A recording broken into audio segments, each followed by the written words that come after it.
Hi guys, quick video here to show you how to replace a broken bottom bracket ring. So if your bottom bracket ring here is broken, you'll probably find a fragment of it that's still attached to this brake cable. It's probably dangling off this black P-clip here.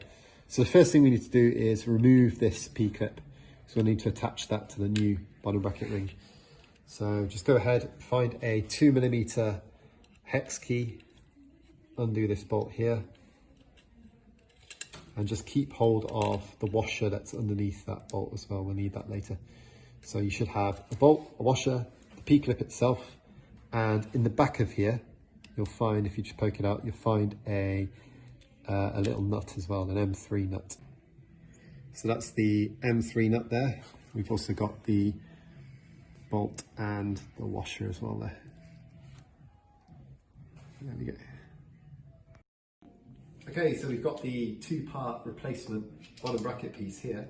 And the first thing to do, you'll see on the back here, we've got 2 nuts and 2 screws. We're just going to pop out those screws. Right there.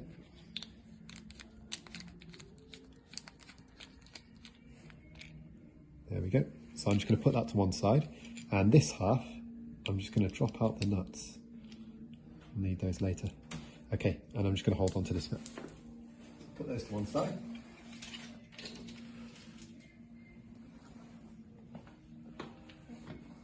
Okay, so here we've got the P-clip. I'll just put the P-clip back on the brake cable like that.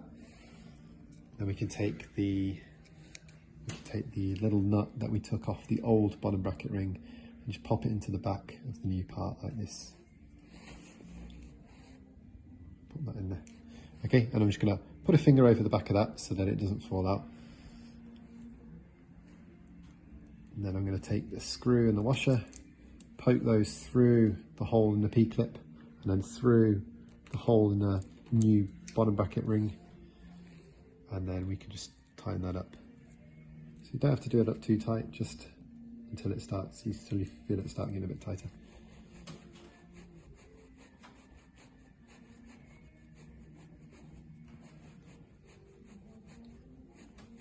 Okay, so that's on like that. And then the other half will come underneath like this and clamp it in place.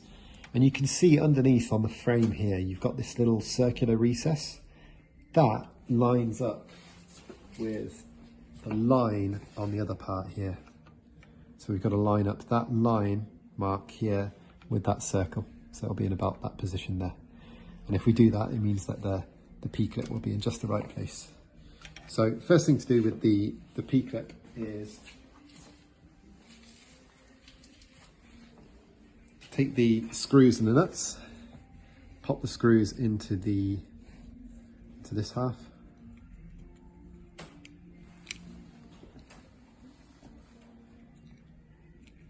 Okay, and then the nuts go into the other half, like this. One.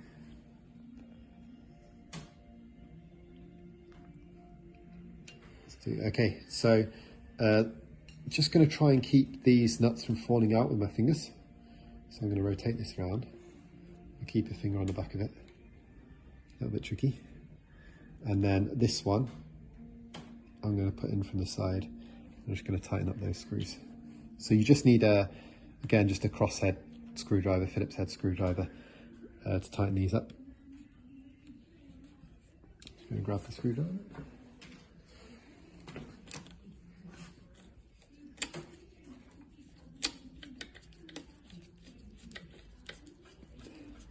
Don't tighten these all the way up yet, just get them just enough so that we can still rotate the ring, because we need to line up that line with that little circular recess.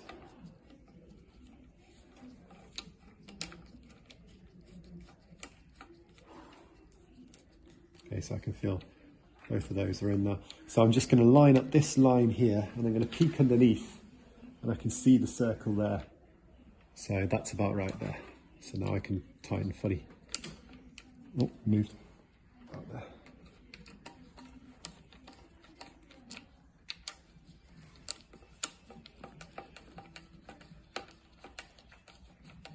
And in terms of tightness, we just want to get it tight enough so that it can't rotate. But you don't necessarily have to close those gaps.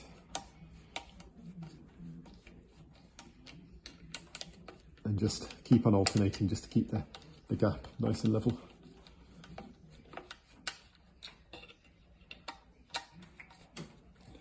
Okay, feels about tight enough. If you over tighten it, the nuts on the other side might start spinning. So yeah, you'll know when it's tight enough, but that feels very secure to me. And that's it. So you should be good to go.